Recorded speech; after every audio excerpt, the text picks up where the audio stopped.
O lendário boxeador Mike Tyson, ele disse uma frase uma vez que, se aplica a quase tudo na vida. Todo mundo tem um plano até levar um soco na boca.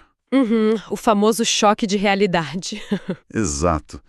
E essa imagem, que é bem brutal, né, carrega o segredo real para quem quer pegar atalhos genuínos na aquisição de conhecimento. É o cerne da nossa imersão de hoje, inclusive. Nós vamos desvendar o princípio 6, que é o princípio do retorno, do feedback, baseado naquelas pesquisas sobre o ultraaprendizado. Isso aí. O objetivo é mostrar para quem nos ouve como abraçar as críticas de verdade. E para entender como levar esse soco na boca é a chave para aprender mais rápido, a gente precisa sair do ringue de boxe e ir para um cenário assim, bem diferente. Nova York, Greenwich Village. Nossa, um ambiente onde os golpes são puramente psicológicos, sabe? Mas doem da mesmíssima forma. Total.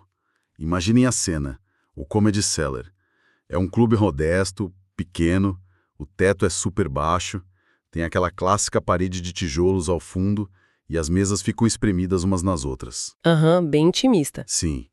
A plateia tá ali numa noite qualquer, né, esperando comediantes locais tentarem a sorte. De repente, sem aviso nenhum, sobe ao palco Chris Rock. Uau, um astro gigante. Um cara que lota estádios pelo mundo inteiro. A plateia, obviamente, vai à loucura. Mas o detalhe mais incrível é a postura dele. Ele não chega com aquela energia explosiva, dominando o palco. Ele entra diferente, né? Bem devagar. Segurando uns cartões de papel amassados, cheios de rabiscos, um truque analógico que ele aprendeu com o avô taxista. Ele encosta na parede de tijolos, olha para aquela plateia em choque e simplesmente avisa: gente, não vai ser tão bom. Que quebra de expectativa. Ele brinca que, pelo preço do ingresso, poderia até ir embora. Ele está ali na frente de desconhecidos para ler anotações inacabadas e ver quais piadas falham miseravelmente. E o que é fascinante aqui é a psicologia por trás dessa escolha, sabe? Por que um artista no topo do mundo se submeteria a esse nível de vulnerabilidade? Pois é, não precisava, né? Não mesmo? A resposta está num problema gravíssimo que o sucesso e a experiência trazem, que é a bolha de aprovação. Quando alguém chega no nível de fama de um Chris Rock, o público ri simplesmente pela presença dele ali. Ah, o efeito halo entra em ação. Exatamente. Qualquer frase dita num estádio lotado vai gerar uma onda de aplausos. E quando tudo gera aplausos automáticos, o ciclo de aprendizado se estilhaça por completo. Fica impossível saber se a piada é genial ou se as pessoas estão rindo para justificar o ingresso caro. Então, o clube minúsculo vira um laboratório científico super controlado. O ruído da fama é retirado da equação. Perfeito. O ambiente cru força um teste de hipótese real. E não é só ele, tá?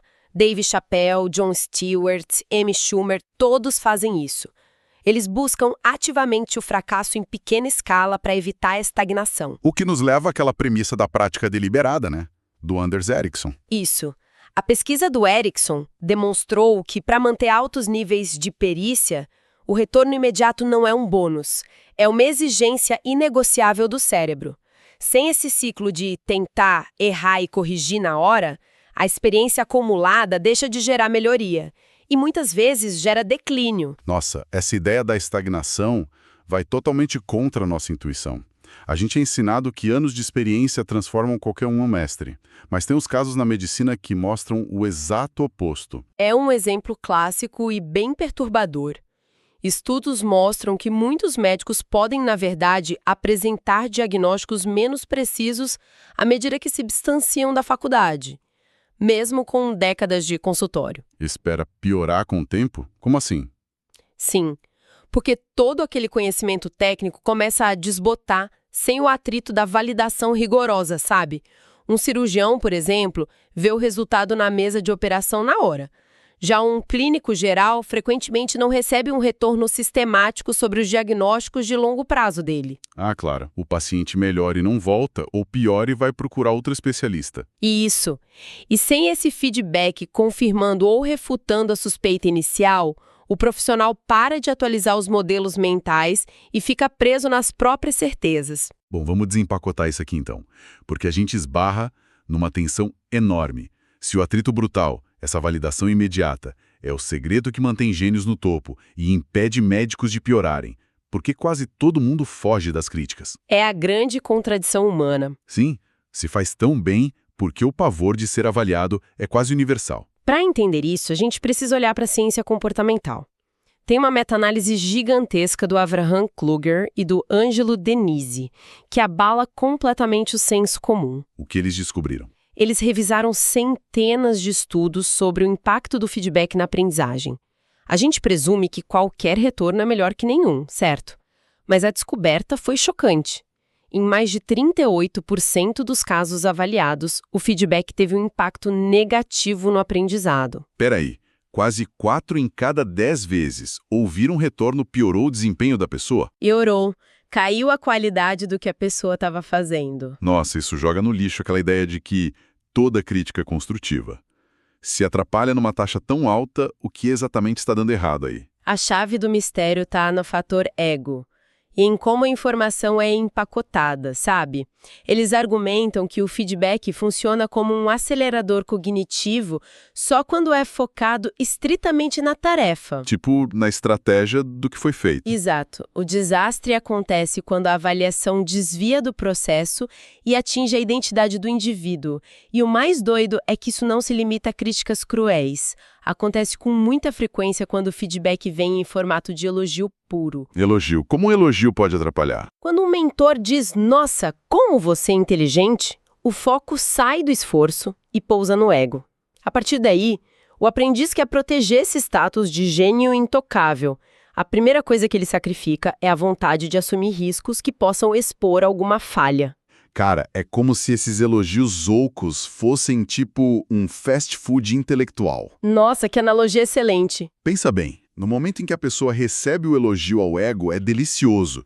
Dá aquele pico de dopamina, traz uma saciedade social maravilhosa na hora. Mas não oferece nutrição real nenhuma. Nenhuma instrução para melhorar a habilidade. É uma caloria cognitiva vazia. Sim.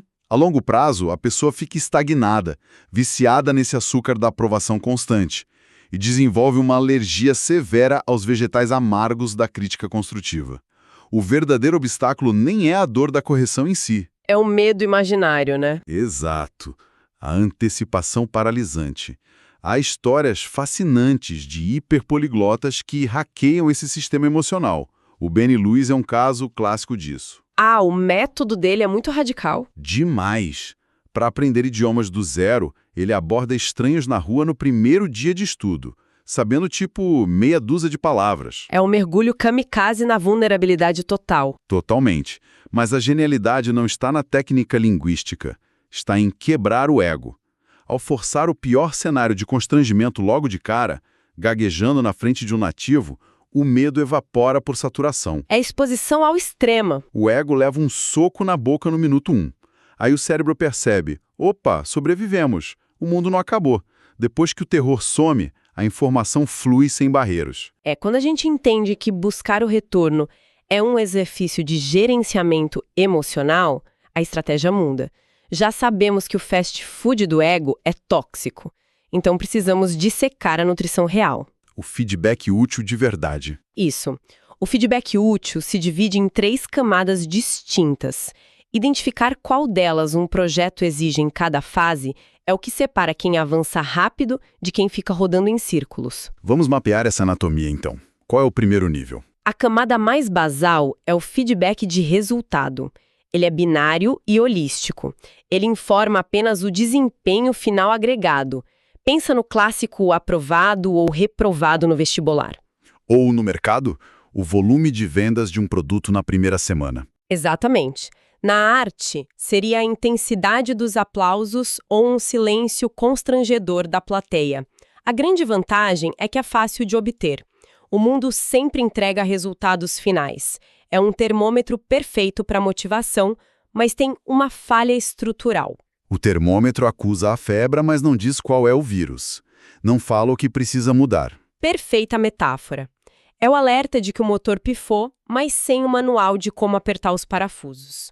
E aí, entramos na segunda camada, que é o feedback informativo. E o que muda nessa camada? Ele sobe um degrau porque aponta exatamente o que está falhando, embora ainda não entregue a solução mastigada. Imagina no aprendizado de idiomas. O nativo faz uma cara de confusão quando uma palavra é pronunciada. O olhar dele informa qual parte da frase falhou, mas não te ensina a pronunciar certo. Isso. Na tecnologia, é a programadora tentando compilar um código e recebendo uma tela preta apontando erro na linha 42. É a ferramenta mais comum da prática intensa. Aponta o erro para o cérebro buscar a correção sozinho. O que exige muito esforço cognitivo, né? A nossa tentação é sempre pular direto para a terceira categoria, o santo grau do aprendizado. Sim, é o feedback corretivo. O topo da pirâmide. Ele não só diagnostica a falha cirurgicamente, como já entrega o antídoto exato.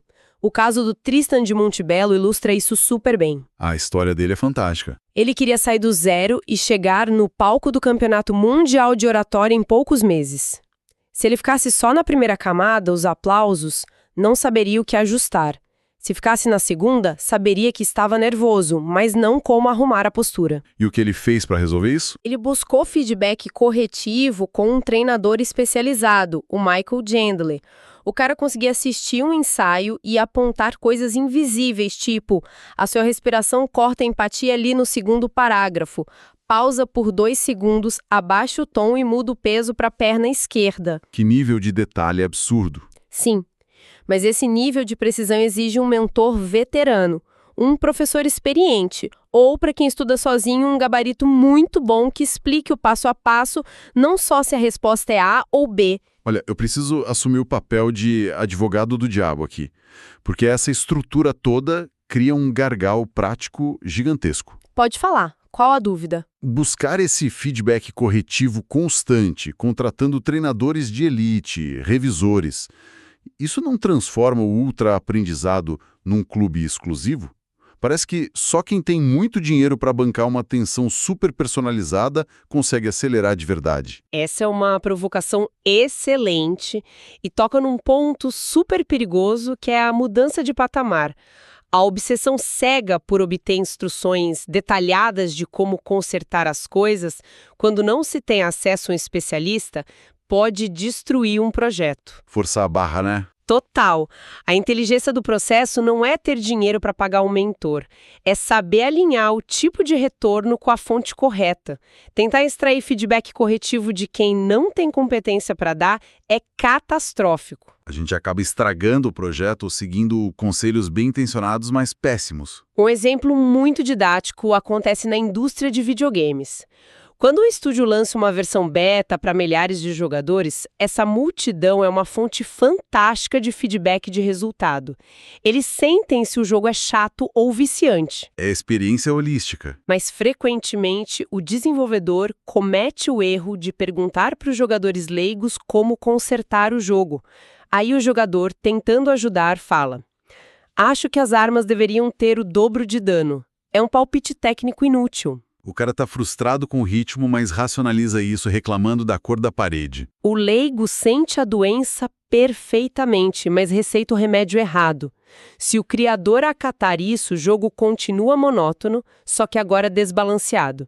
Então, na ausência de um mestre, forçar conselho técnico de leigo é pior que não ter conselho nenhum. Interpretar o feedback de resultado da plateia acaba sendo a bússola mais pura para iterar sozinho. E aqui é onde a coisa fica realmente interessante para a nossa aplicação diária. Como arquitetar isso a nosso favor sem enlouquecer? O primeiro grande dilema é o timing, sabe? Qual o momento exato de buscar a resposta? Existe um paradoxo na literatura científica. Estudos em ambientes reais defendem que o feedback imediato é superior, para corrigir a rota antes do mau hábito se instalar. Faz sentido. Mas ensaios clínicos rigorosos provam que o feedback adiado, entregue com um atraso, produz uma retenção de longo prazo muito maior. O clássico embate entre teoria e prática.